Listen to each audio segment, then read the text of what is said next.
I'm the Prince. That's Marky Mark. And we found Tank Top Mike. He's taking over Alex.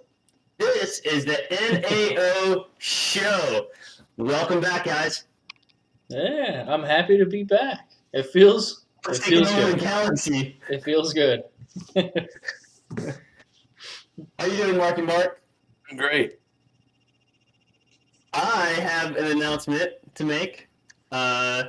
We, the NAO show, have gone corporate, and we have our own apparel. Yeah. This is the red cup. It says the NAO show. It's got our logo and the Prince on the bottom. And I was so nice, I got the rest of the crew one. Yeah. Yeah. Yeah. Marky Mark. If you guys watching and listening to this show would like one, just hit me up and I can give you the contact. All right, Marky Mark, what are we doing this week? What do you got us doing this week? We're going to continue with our roster review. Got 3 more that we're going to run down tonight, and we'll finish up the last 4 next week. So, all right, are these 3 going to be good? Are they good? These are the cream of the crop. Ooh, the cream rises to the top, they say, right? Yeah, Ian just paused the video. He's getting ready so he can listen to the whole thing in peace. We'll start. We'll continue moving up the standings. Some of these mid round guys now, and we'll get 3 in tonight, and we'll finish them up next week. So we're going to start with yours, Sean. All right, let's go. We're going to start with go. Yeah. So if I think Ian might call yours wide receiver university. Yeah. Because he was tight end. He was TEU. You are WRU. Because, man. How did that TEU work out for him last year? Yeah, I don't know. Yeah, I know. Maybe you don't want to be WRU. Kind of awkward. Wide receiver U. Tight end university, what? Yeah. That didn't work out too well. Yeah, don't change your name. I think it might be bad luck. Yeah, but I'm not doing that. Point being, man, look at this. You got Jefferson, Waddle, Devonta Smith, Judy, Ayuk, all in your starting lineup. You got 2 guys going in their second year, 3 going in their third. That's a nice young set of young guns you got there. Yeah, I think we've mentioned it before a few times that you have, probably the league's best, maybe a little young wide receiver core. That was definitely a part of the plan. The oldest person I have on my starting lineup is Dallas Goedert, and he's 26. Yeah, it's and got Burrow up there too, going in his 3rd year. So you definitely, at least in your starting lineup, you certainly have a lot of youth there and some good guys for years to come. Mixon maybe getting a little bit older for a running back, but Akers is looking good in the playoffs. Don't get TikTok Mike started on Joe Mixon. He's an anti-Joe Mixon connoisseur. Anti-Joe Mixon. I said he had to come back and do it well, and he actually did. He did better than I thought he would have. So credit to him. Oh, man. I think that's the first time I've heard you say something nice about him. Yeah, well, he burned a lot of people the year before, and it was kind of a lost year that year, and I don't think he was playing hard, didn't want to go out and get hurt or anything when they weren't playing for anything. He came back and did what we knew he could do this year and stayed pretty healthy while he was doing it. So, yeah, I like the Joe squared on the Prince's team here. Yeah, I think you've got a starting lineup that can compete every week and should be able to compete pretty well. So if they stay healthy, maybe I'll get out of the 5th place and actually make the playoffs this coming year. I think your gamble on Akers is so far looking positive. I mean, there was some plays where he looked good, but then there were some plays where it looked like he tore his Achilles like 6 months ago. So exactly. So I'm watching the game, and I'm like, oh, where's Cam Akers? Where'd he go? And then I think it was Joe Buck, that fucktard. He comes across and says, oh, Cam Akers is in the locker room, undisclosed injury. And I'm going, oh, the Achilles. But it was only his shoulder, thank God. Yeah, he's looked pretty good. So I mean, if that gamble pays off for you and he comes back looking good next year, that's pretty good. Yeah, I'm happy about that moving next year. Especially with all of our running back depth woes across the league, it'd be nice to have him. Yeah, it would be nice to have 3 running backs that are worth their weight. Then he went out and got Henderson to back him up. And, now on your bench, Clyde Edwards-Helaire on your bench. He's still kind of up in the air, but definitely the upside's there. Yeah, the other guy you got on your bench, Darrell Williams, just keeps on playing too well, taking away snaps from him. I have the whole Kansas City backfield, so I'll have the guy. True. Yeah, I like a few. Here's a question though: how efficient are you at picking the right guy each week? Do we have some sort of metric? Happy that you think I'm like went ahead and asked that question because I have the statistics. Let's break it down. The NAO show is so efficient that we were 2nd, 3rd, and 4th in efficiency this year. Marky Mark had an efficiency rating of 25.55. That's pretty damn good. Not as good as last year. He had a 21% efficiency rate, which is probably very difficult to do again. Then, in the 3rd spot, Tank Top Mike comes in with a 26.24 efficiency rating. Last year, he broke 33%, so he went up quite a bit. And me, the Fresh Prince, I had a 26.67 efficiency rate. So if you learn anything from this show, the NAO show knows exactly what we're talking about. And if you want to be good at fantasy football, you'll listen to the show. Mm-hmm. Great question, Tank Top Mike. Great question. Yeah, you touched on that last week. I'm glad we got to dive a little deeper into that to show just how efficient we are. She was glad that you dove a little deeper, huh? Yeah, pretty normal. You got the tight end number 3 on your bench. Man, that was a nice little pickup for you, huh? Mm-hmm.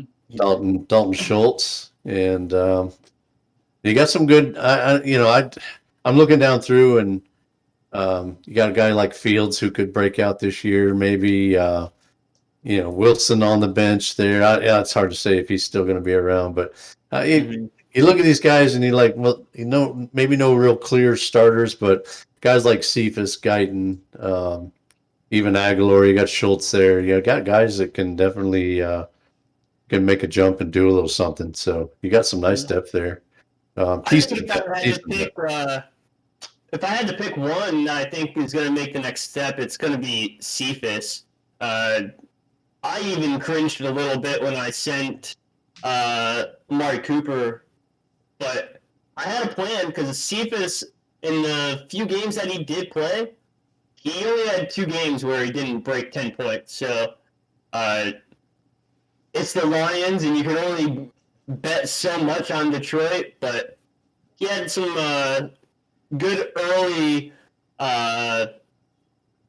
rapport with his quarterback there. Yeah, true. Mm-hmm. And you look at from where they were at the beginning of the season, Tyrell Williams didn't play. He'll probably be gone. Khalif Raymond's a free agent. And so kind of Amon and Cephas are the good young guys. Hawkinson, of course, is going to get some targets there. He should be good. But, that's probably your top 3 right now from what we know right now. So Cephas certainly could make it looked like he was making a jump and unfortunately got injured this past season. Moving down into my taxi, I think my biggest taxi flyer right now is probably Trumbull for Carolina. Oh, yeah. Yeah, I definitely agree with that. I wanted it to be Simi here, but Yeah. Yeah, I agree. It's probably going to be Trimble. I think there were games, matchup based maybe to begin with, but who knows what Carolina's going to be doing? There seems to be some changes coming there this year, so I think Yeah. they're going to be a guy he's going to be a guy that they're probably going to focus on. I could see that coming. Yeah, I think he proved that he can be depended on. And one of the things I've learned from Marky Mark is a tight end needs to learn how to block before he can play. And Trimble can block pretty darn well. And then he can even catch the football. So he has a lot of upside. Yeah, and even though I guess Judge is gone, but they still have Rule there, and so the guys that drafted him are still around with probably the same system. That's we'll have to see what they do. I can't remember if they did bring in a new coordinator. I can't remember who it is yet, but we'll have to see what kind of system, if they stick with something similar or not. Probably moving on from Darnold, they probably need to draft a quarterback or get a quarterback in there. The Darnold experiment didn't work, but I think Tremble kind of low key had a good season, and he's got a year under his belt, and I think he could definitely in year two make a jump and be somebody that might creep up there into the active roster. I like Fehoko too, but man, Dallas is just kind of loaded now with receivers. So, Fehoko is a good athlete. Love to see him get on the field more, but it's going to be tough. Someone's probably going to have to leave. Some of that could happen on Dallas, and maybe next year we'll see more out of him. So, I like Albert O too, Sean. I don't know, man. I like him. I think he's another guy that might see a little bit more action next year. So You didn't want to give that a go past just O? Yeah, it's Okwebanam. Hey, that's pretty darn good. Yeah, that's my best Okwebanam. But I think he can make a jump next year. Fans there, but I honestly think that Albert O could be better than Fant before it's all said and done. But remains to be seen. Hot takes. Come get your hot takes here. And talk about There's new nobody quarterback. that you want to burn down this week there, Marky Mark? Yeah, not yet. What were you saying there, Mike? And talk about new quarterback coming in. The names coming into Denver are Yeah. pretty high profile. I know it, man. I'm getting anxious for these dominoes to fall, I really want to see what's going to happen with these teams. But yeah, to me, you look at there you go, two tight ends one from Carolina and one from Denver, two teams that probably should have got a quarterback in the draft. Mm-hmm. And they'd be smart and go to the bargain basement, and it didn't work out well for either one. Both of them have decent teams that could do better if they just get a good quarterback in there. So, well, they're gonna get a quarterback. They're just gonna have to sell the farm to get one. Yeah. Well, talking about cream rising to the top, let's go on to our next lineup. It is the Marky Mark lineup. All right, let's switch over here. Let you guys, this is mine, so I'll let you guys do more of the heavy lifting here. But tell me what you think, man. I got a young lineup there too. Well, starting from the top, I like who you got up in there in the quarterback position, Kyler Murray. I think we are well versed in the idea that we love running upside quarterbacks, and Kyler Murray is one of the best. Mm-hmm. So I know he probably didn't play it up to the standard you wanted someone like Murray to play to, but I having him is a great piece. We talked about it when he traded away Watson. It was because of Murray. So he's a great guy to have there. And it looks like Mac Jones is not just another Bama bust. So I might have to change that. Mac Jones as your backup is a darn good backup.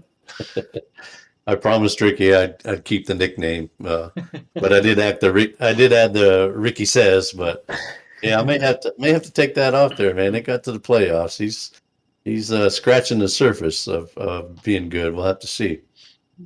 And if I have it already, Javonte Williams at 3. Everyone look their minds.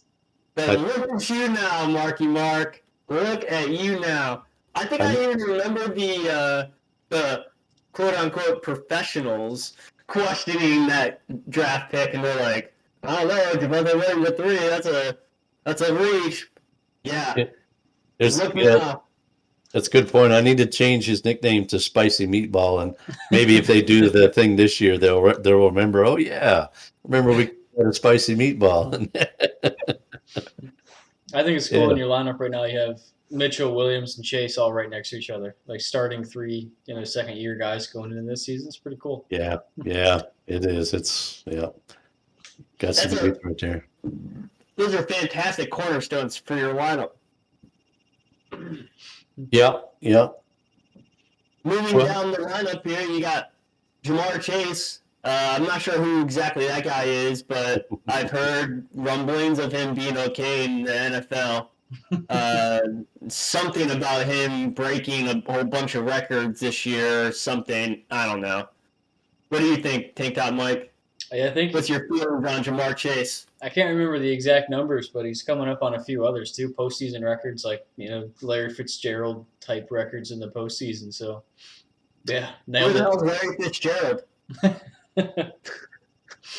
I miss Fitzy, but yeah. The Fitz, man, it was a different world when he played football. Yeah. Well, I think. Go ahead, take that. No, I was just gonna say, obviously the Chase pick, really turned out. I think realistically in our league, there's maybe less than 5 truly untradeable players, but I would probably put Jamar Chase on that very short list. Very nice. All right, where does he stand on the 1 through 5? Let's break it down. Who's 5? I guess it's just tiers. If you're still dynasty ranking in order, you're a step behind there, pal. It's all about tiers. Don't even. I'll let you out. I'll let you out this time, but. First guy. Try to trap you. Way to weasel out of that one. Good job. You gotta stop talking to that other guy and learn his tactics. Nobody on my team is untradeable with him. My team's flex spot. I'm glad that Marky Mark has been listening to the show because he's been on the show and he's been listening to his cousin with that sure up the flex. Gabriel Davis, he had how many touchdowns in there, Mark? Yeah, 4 of them. So yeah, that was a cool game. 4 in one game. Yeah, that was a cool game. That was crazy. Absolutely crazy. I've always been big on Gabriel Davis. I'm the one that traded him to you, Marky Mark, so I'll take all the credit for him. But I did not see 4 touchdowns coming down in the playoffs for him. Yeah, he's a good route runner, and I think he's earning more time, more targets. I think in that offense, I think the 3rd year could be a good jump for him. I mean, you got to give the guy credit. He's earning his stripes. He was behind a couple guys, broke out in practice, broke out in the off season, took up that 3rd spot, and then when I think it was Emmanuel Sanders went down, he took up the 2nd spot and didn't give back. You got to just root for a guy that wasn't handed his position. He took his position. That's going to be one heck of a team, how they lost going into next season, too. So. Oh, I totally agree. I think Avon would agree also. He's ready for next season, and he's a closet Buffalo Bills fan if you look at his roster. But that's next week. That's next week. A little aside, I was listening to a podcast today, and they were talking about guys like Fournette or Melvin Gordon possibly going to Buffalo for a 1-year run to help put them over the top for the Super Bowl. And I was just like, oh yeah, man, either one of those guys goes there along with Singletary. That could be something, maybe the one little piece, the one extra piece they need. But yeah, they definitely are primed for another good run. Mm-hmm. Yeah, we were talking last week when we were going over Humpty's lineup about Singletary. He actually showed what he was supposed to be doing in the playoffs. Now, if he could just put a whole season of that together, he would be a darn good running back. But like you said last week, Marky's small. He doesn't really have the stature of a workhorse. But if he got some good lead up like with Melvin Gordon or Leonard Fournette, he would be a very, very good change of pace back. Yeah, that would be perfect. The perfect complement to split some carries and keep him from wearing down, and could be a good thing because both those guys are good receivers as well out of the backfield. So yeah, it'd be a nice 1-2 punch. And I mean, Moss is still there. It's not like he's going anywhere. It seems like they just need a little extra oomph at that position, and I think that would do it. So I was excited thinking about that. Both those guys are free agents, so it could be a thing. Well, speaking of Melvin Gordon moving down into your bench there, Mark, it looks like you have the guy there for a very important running back depth. But I'm looking at your running back depth, and there's a name that just pops out at me that is on your bench right now, and it is Ezekiel Elliott. Man, I don't think we're allowed to say you need a running back Elliott on the bench. Yeah, and his handcuff Pollard, or maybe Elliott's Pollard's handcuff. We'll see how that works out. But Ooh, subtle flex. There's a lot of money issues in Dallas coming up, so who knows what happens really. I think Elliott will be there one more season, and really hoping they at least get a little deeper run in the playoffs next year for his sake, because it probably his last season there. I think it makes sense money wise, and hopefully he won't be playing with a knee injury most of the year, because we all saw that he kind of dropped off, but we didn't know until the end of the season what really happened there. Mm-hmm.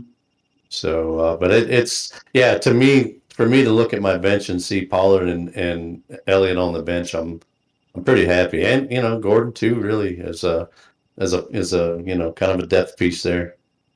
And I would definitely tell you that Vaughn was showing out when he was given the opportunity this past season for Tampa Bay. He was playing really, really well as a change of pace back. I don't see him as a workhorse, but he could be a definite, if somebody goes down, he could take over type guy for a little while at least. Yeah, you beat me to him on waivers that day, and I think right afterwards I was like, "Man, that sucks." I think like you and I were the only ones, if I remember right, to put claims in. Yeah, I think so. Like, man, it sucks. And then seeing him play well, that was pretty cool, though. But yeah. I mean, he's got the size to be a workhorse. They got him listed at 5'10", 214, and he can catch the ball. He could be a workhorse. What excites me about him is if Rojo goes, like, which I think he probably will. I don't think Arians has ever really been in love with Rojo. Fournette could move. Him if we're going to sign somebody else. We have higher needs that his salary that might go to him if we wanted him is going to go someplace else. Yeah, to me, if Brady was back, maybe Fournette's got a better chance. But I feel like Fournette may move on, looking ahead, thinking maybe he can get a better situation somewhere else. And he's 27 and probably into his last contract, So, I mean, I think, and Vaughn will have been there 3 years, and maybe Arians will finally trust him, because he just seems to hate rookies and young running backs. He doesn't trust them until they get about ready to retire from the NFL, and he finally trusts them. So maybe he'll trust Vaughn enough to give him a little bit more work. Well, looking at the rest of your lineup there, Mark, in your wide receiver depth, you have a great mix of youth and age. Where we got Tim Patrick. This last season, he was having a fantastic year. Leaning in, keeping up with when Judy went down. He turned out to be a great pickup for you. He's a good flexing guy on bye weeks. And then you have young guys like Donovan Peoples-Jones. Their offense kind of in flux right now, which it seems like they're going to have a what are we going to do now type idea. But Denzel Mims, if he could if Zach has another good year, has a good year, and gets his legs under him, starts looking at his second and third looks, Mims could turn into a guy that you thought you were getting when you first got him. Yeah, I think for the NAO show, we'd be letting some people down if we didn't specify Tim Patrick. Give him his own little segment here. But they extended him, and all the talks about Denver and their quarterback doing, bringing somebody in, maybe Rodgers. They've not ever once talked about Patrick leaving. So it's always been like, maybe they bring in Rodgers and Adams, but they have to send away some picks in like Sutton or Judy, but never Patrick. So it sounds like Tim Patrick's getting a quarterback upgrade no matter what happens. Boy, that'd be nice. Is Tim Patrick one of these guys that's kind of fallen wayside because he's had bad quarterback play, and he just needed a quarterback to get him the ball, as they say? If you look at it, he's playing with Locke and Bridgewater. He's been successful with whoever. Not the biggest name there, but he's had the results. He's gotten the results there. So I don't know. I just think he does things on the field that quarterbacks trust him, no matter who it is or how good or bad they are. So it would be nice to see him with a top rate quarterback in there. Yeah, I think if Denver does get one of these top end quarterbacks, either it be Rodgers or Wilson, I think all those wide receivers on that team gets a solid bump in value. Even Tim Patrick at 28 years old, probably going to be 29 this year, but if he gets the targets, he doesn't even need that many.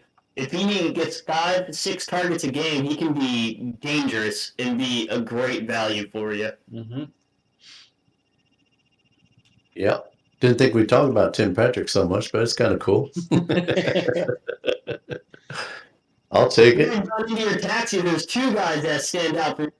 I don't know how you feel about his taxi tank top, Mike, but Nico Collins on a real bad Houston team was good in his first year, and Chris Evans as a cool little flyer he got later on in the rookie draft, but he's honestly one of those guys that is going to earn his stripes like Gabriel Davis did in Buffalo. Right now he's returning kicks for Cincinnati, and they have Mixon and P. Ryan right now, but you got to think if they need to move P. Ryan for something, or if he were to go down, or heaven forbid if Mixon were to go down, Chris Evans could definitely come in and pick up the slack if that needed to happen. Yeah, no, I definitely agree. I think the big one there is Nico Collins. Obviously, there's a lot of talk about what they're going to be doing with him going into next season. Actually, so bringing in a new coach, new everything basically. But everything I read always mentions Nico Collins being there. So it sounds like he may not be on the taxi for the entire next season. Yeah, definitely not. I mean, this guy is a big dude. He's 6'4", 215 pounds. He has the college lineage coming out of Michigan. So if given the opportunity, I think he's going to be an asset for your team moving forward. The second half of the year, he was getting a lot of targets, but we don't have good targets. And he was doing what he can with them. His yards per target were 10 plus, which is always good for a wide receiver. That means every time he catches the ball, that's at least a point, if not a little more. What I love about both those guys, both of them coming off Michigan, Evans and Nico Collins, they just weren't on really good teams, and those are two. Those I'll pat myself on the back a little bit. Those are two guys that I was targeting late, knowing that there wasn't a lot of hype about either one of them. Sean, you were smart enough to get Nico, and I had to trade you for him, but I was able to get Chris Evans. So, I was hoping to get Chris Evans right after getting Nico. I was like, if Chris Evans is, I'm going to get him, and I'm going to stash him away and be the smartest person in this draft right now. But I should have known that you would have picked him up. Yeah, that was he and Elijah Mitchell were were two great later gets for me that a lot of you guys aren't letting me forget about. If I'm picking a guy that I think is going to make the next step for you there, Marky Mark, it's a guy from Ole Miss, Elijah Moore, on the New York Jets. I didn't know if I would say that, but I've been high on Elijah Moore. He was drafted. I think he has fantastic skills, and if given a good quarterback play and consistent targets, he's going to be a great asset for you. What do you think, Tank Top Mike? You got anybody that you think is going to make the next step? It's going to count as a homer pick, but I'm actually saying Pollard. I think that we actually see a lot out of Pollard coming in next year. Well, he had a great year. What does the next step for Tony Pollard look like? I mean, his snap percentage has never been over 50, if I remember right. Like, he's always been on the field like 40-something% of the snaps and less, and Zeke obviously dominates something like that. And I think that kind of creeps up. I think you start seeing a little bit of like maybe not necessarily the Browns, what they're doing with their two guys, but like I think you see something like that. Like, he flashed some serious talent this year, and I think at this point Dallas would be pretty or missing a pretty big opportunity to not see what he is, especially because like you said, Mark, Zeke's probably not lasting this next year or after this next year, and Pollard would be what 20, 25 or something like that around there. So yeah, I couldn't agree more. Take that, Mike. Pollard, in the little bit of snap percentages that he does get, he makes do with what he gets, and he's showing flashes that he could be a solid running back if given the opportunities. And I love the comparison to Cleveland because if Dallas were to use Zeke and Pollard like Cleveland, I think that would open up that pass game that they've been trying to unleash upon the world and make them a little more balanced. My question for that is Zeke. Zeke his yards per carry isn't that high, and it seems like every time he's not breaking tackles like he normally does, but that might be just play calling and how the play runs. But Zeke has a little lackluster in my eyes, but Pollard is taking every opportunity to make it happen. Yeah, I'd like to know when exactly or what week they think Zeke actually got hurt and see kind of if there was an actual difference. Because obviously he played hurt, so a lot of it comes back to that. But, Zeke playing hurt doesn't mean that Pollard didn't play really well either. So. Well, to finish up this cream of the crop, this next manager, Tank Top Mike's lineup. Oh, yeah. Even into the playoffs, boys. Wow. All right, Mark, what do you think here? Well, he did a lot of work on this thing, and it's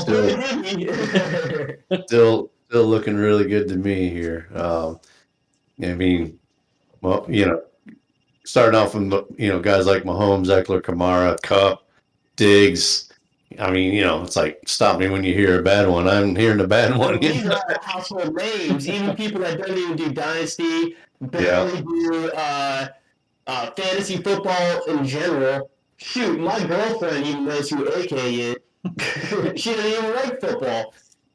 And you talk about showing up the flex. When you got Swift, Moore, and Pittman in your flex, you're looking pretty good, man. So I love it. I love his starting lineup. It's you can see why he made had a great regular season and made it to the playoffs this year, and that efficiency metric and everything else working for him. Yeah, he's going for another deep run this year. He doesn't need, not to talk like you're not here there, Tank Top Mike, but don't mess with it. If it's not broken, don't try to fix it. This lineup is looking real, real good right now. Well, that was part of the studs coming up. You got some old dogs that carry the load a little bit, and you got that magical word called running back depth. Oh, yeah. It's real nice, and I'm real jealous about it. It's real nice. Well, I mean, I like James Conner, Speaking of James Conner, he doesn't even make it to the lineup. Lineup is. He doesn't even get an honorable mention. I don't know if I told you, Mike, but I like James Conner too. I don't know if I ever told Oh, really? Shocker. you. You know what's really funny about that was that you guys were talking about all these guys, and I was just trying to think of the most vanilla guy that I could think of that was actually doing pretty well. And I said, "Oh, James Conner." I'm going to say I like James Conner, and it just became a thing in chat. It just became a joke, a running joke, and everybody accused me of having Alzheimer's. It kind of helped, Well, you say vanilla, and this guy's running back 5. Mm-hmm. Yeah, Running back 5. yeah, it's smoke and mirrors. I mean, smoke and mirrors and touchdowns. So, Yeah. but hey, it worked, man. It worked. I know he is like the perfect poster child of just touchdowns and what they can do for you. You don't need a lot of anything else if you can score touchdowns. Yeah, and if There they're just wasn't gonna, very many games where he didn't score at least 1 touchdown. yeah, you got a guy in Kyler Murray that can get you down there, and then if they're just going to keep giving it to him in the red zone and goal to go situations, he's going to do something with it. Mm-hmm. Well, if your objective is to score a touchdown, this guy, all he does is score touchdowns, so give him the damn ball. Mm-hmm. I see Gus Edwards there, man. It broke my heart The when bus. when the Gus bus got hurt, man. I mean, it was his time. It was his turn, Mm-hmm. And I hope he comes back strong and makes a nice 1-2 punch with JK there. I hope you get your return on that investment. I know. I was thinking about I don't want to skip over this, but Tua Tagovailoa as a quarterback flyer is a pretty cool little flyer that you might benefit from later on. I think I personally do not like Tua. I've been saying he's a bust since he was in Alabama, but that's where the other Alabama bust comes from. But Tua and Waddle have a connection that is just amazing. Not maybe not Joe Burrow and Jamar Chase and putting up 60 freaking points between the two of them, but they have a great connection. I think if given that right opportunity, Tua can be something. Yeah, I think he had some slow development. Obviously, he had the terrible injury in college, slow start in the NFL. And I've never really said that I think Tua's going to blow it away or anything. He's a safe backup, and that's all I really want. Yeah. I mean, that's all you really need to look for in a backup, safe, because there's never going to be a time where you do not start Patrick Mahomes if he's playing a freaking football game, Well, I also have the future Bucs quarterback on IR and Jameis Winston. So moving on, looking back down on this freaking bench. Should we queue up Reunited? Start singing a little bit of Reunited. I think you both are very, very mean. I will cry if Jameis Winston ever comes back to the Tampa Bay Buccaneers for anything more than a freaking water boy. We'll see if Sean Payton was a big fan of his or if that was just the team overall. Because with Payton leaving, who knows what'll happen at quarterback there. Yeah, there's that raises a lot of questions. I was kind of surprised that Peyton left, but that raises a lot of questions there now. I mean, I'm not. I am, and I'm not. I mean, depth chart going. Yeah, I'm good. Yeah, but I mean, there was no writing on the wall for that one. It just kind of came out of nowhere. Yeah, after the fact, we're like, yeah, I get it because it seems like they're on the way down and their salary cap issues and everything else is going to be tough for them to be competitive. So I don't blame them for it, but I don't think we were expecting it either. So there's a whole lot of question marks right now there. I mean, we still like AK. AK can be good anywhere, any time, I think, but you even have to be a little concerned about what they do with him, I think, because of all the turnover that's going to happen there. So I look at your, I always look at depth. I'll go down through the bench of guys and I'll just kind of do a quick count of who could he put in the starting lineup. And I love that you got Cortland Sutton and Chase Claypool on your bench. Landry maybe. We'll have to see what happens with Landry. He's been solid. He's probably coming off a down year, but those two in particular. When I look at Sutton and Claypool, I think, wow, that's nice to have on your bench right there. You got KG real cheap, and if he does anything that anyone's expecting him to do in his second year in New York, that might be a diamond in the rough for you too, there, boss. Yeah, that was an interesting one. I just kind of, like you said, you talk about it all the time. The upside of him, he was cheap. It was really just a buy low, see what happens kind of thing. Good flyer to take. Moving down into your taxi, there is one name that jumps off the page for me, and it seems to be your calling card in these rookie drafts, and it is Khalil Herbert. Honestly, I forgot about Herbert in the fifth. Yeah, because Brevin Jordan for me is a pretty solid draft pick too. I'm just throwing that out there. That was a supplemental pick, if I remember right too. Oh, okay. I don't know how much you guys are joking, but I think Jordan had a few little flashes, and I'm looking forward to see what he can do in the second year. Actually, going back to the Kenny Galladay trade, that's why I was okay sending away Njoku, was because of what Brevin Jordan did. Yeah. Interesting. A little bit behind the scenes, behind the curtain, in the thought process of Tank Top Mike putting together this fantastic roster in what seems to be a year. Yeah, it was pretty bad there for a bit. That was pretty bad. No, I thought you had a good team, and then I figured. Then you showed me what your team could be, and you flipped pretty much your whole roster, and you said, "Hey, I'm gonna go for broke." But most of these guys are not guys that are just like 1 year flyers, like Diggs, Cup. I mean, you can have them for another couple of years and still have a solid base to have some of these younger guys get more developed and not have to depend on them. I tried to balance not going all in on one specific year. It at least gets me two. Yeah, I think Diggs at least has two. I think Cup has at least three. What do you think, Marky Mark? Cup, it's hard to say. I'd say probably I'd say 2 years with confidence, and then we'll have to see. He did really well staying healthy this year, and I think he he kind of had he had his breakout this year, but he'd had a knee injury earlier on, and I think he was just still trying to get back to full strength.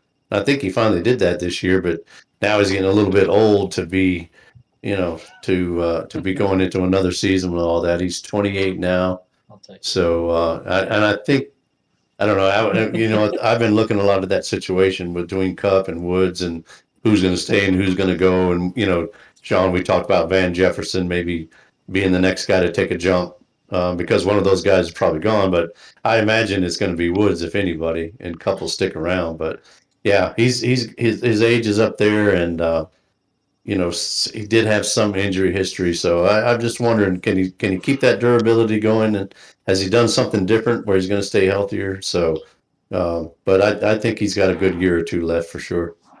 I think the linchpin about Van Jefferson, to get off track a little bit, is going to be OBJ, actually.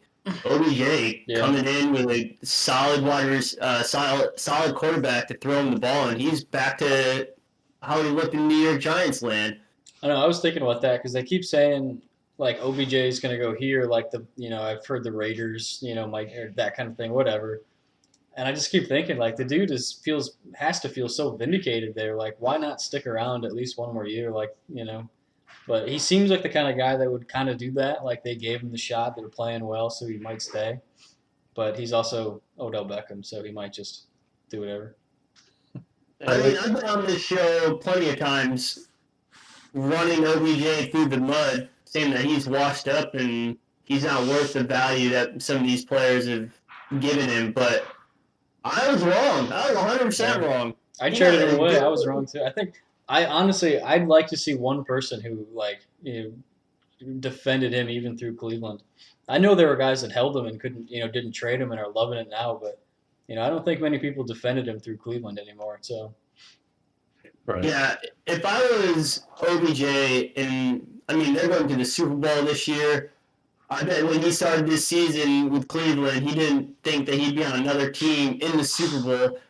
If I was him, I would take a team deal just to stay on that team because obviously the team sold out, got the pieces they needed. They got the defense, which a little known fact that Tank Top Mike has that defense. yeah, And they're making a run. I hate the Rams because I'm a diehard Bucs fan, and the Rams knocked us out. So let's go, Joe Burrow. But the Rams are a solid team. I think you take a team deal to stick with the team that's going to win. It might be tough though. It's going to be, mm-hmm. we got to see what the salary cap situation looks like, and they did a lot of win now moves, and it's going to be. They really have to, after whatever happens after the Super Bowl, they're going to have to be kind of methodical in their approach because they gave up a lot of draft picks. And so, do you want to pay an older receiver a lot of money, or do you want to let him walk and and try to do some other things? I don't know. I think a lot of people in the know have OBJ going somewhere else, signing his last contract, probably making good on what he's done this season and getting a good contract, and so it's going to be a fun situation to watch when you got Woods, Cup, OBJ, Van Jefferson kind of moving up the ranks here, and that guy, what's the other guy there, Skronik or whatever, however you ever say his name. He's had some decent moments himself, So we'll have to see. There's too many of them; they can't keep them all. So I'd probably bet on OBJ going somewhere else and signing one last good deal, Well, that's three lineups, three fantastic lineups, the cream of the crop lineups. One of them made it to the playoffs. The other two are going to be in the fight this coming year. What do you guys think? I'm gonna do it again. Oh, pick up Mixon, I'm going to do it again. Do it again. Another one. I'm gonna take Dylan's approach. I'm gonna score less points, but I'm gonna have a good schedule and I'm gonna beat guys. So I'm gonna get up there. I'm going to take on the top four guys again, twice, and just barely miss the playoffs and become fifth again because that is where I like to be in Dynasty football. That's where you live. That's where I live. Just not good enough. You're settled. Not good enough. You're settled in, man. Too late to move out now. Well, if you've seen the show, there's one thing that I love. Hey, Ian, you suck.